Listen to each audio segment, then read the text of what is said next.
নমস্কার, সবাইকে নতুন বছরের শুভেচ্ছা।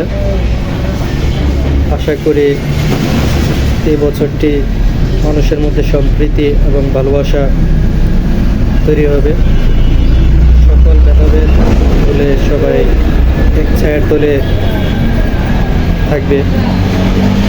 কাল রাত যখন 12টা বাজে, অর্থাৎ 24-এর শেষ এবং 25-এর শুরু, ঠিক সে সময়টাতে আমি বাইরে ছিলাম এবং সেটা আমার জন্য অত্যন্ত একটি ভালো সময় ছিল।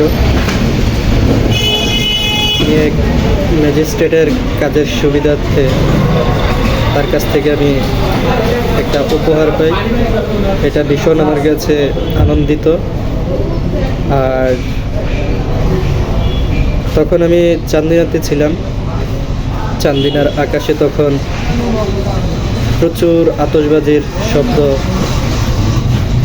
ছেয়ে গেছে, যার কারণে অনেকটাই ভালো লাগছে। তখন আমি চান্দিনার আকাশের শব্দে হাঁটতেছিলাম, আতশের বাজির শব্দে হাঁটতেছিলাম। অবশ্যই ভালো লাগছিল। তো সবাইকে জানাই হ্যাপি নিউ ইয়ার 2025। হরে কৃষ্ণ। সবাই ভালো থাকবেন, সুস্থ থাকবেন। ধন্যবাদ।